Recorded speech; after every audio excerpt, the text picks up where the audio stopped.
ሰላም እንዴት ናችሁ? ሰላም ናችሁ ወይ? እኔ ሰሞኑን አንድ የታዘብኩት ነገር አለ። ይህን እንድታውቁልኝ ደግሞ ሌላው የምፈልገው ነገር ምንም አይነት የፖለቲካ ውስጥ የለውም። የፖለቲካ ፓርቲ አባልም አይደለሁም፣ የደጋፊም አይደለሁም፣ ምንም አይደለሁም። ኒውትራል ነኝ። ምንም አይነት ፖለቲካ ውስጥ ኢንቮልቭመንት የለኝም። ግን በዚህ ሰዓት አሁን ምርጫ ደርሷል። ህዝቡ ጾም ላይ ነው፣ በሁሉም እምነት ያለው እና ውሾቹ በግፍ እየተገደሉ ነው።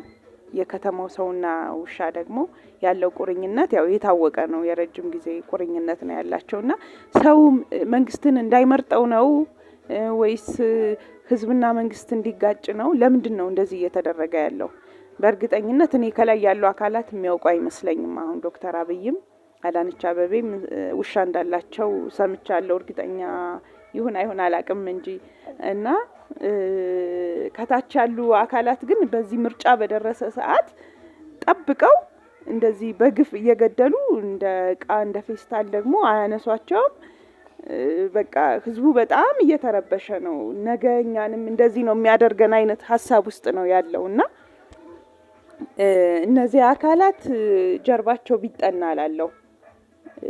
እንደዚህ የሚገሉት በዚህ ሰዓት በዚህ ጊዜ በጣም በሚያስጠላ ሁኔታ ሰው እንዲፈራ እንዲረበሽ መንግስትን እንዳያምነው እያደረጉ ነው። እና ምንድነው አላማቸው እነዚህ እንትኖች? እና እንዲጠና የመንግስት አካላት ከላይ ያላችሁ ከስራችሁ ያለውን ሰው ብትቆጣጠሩ፣ ሆን ብለው ህዝቡን ለአመጽ ለማነሳሳት ይመስላል እንደዚህ የሚያደርጉት ማለት ነው።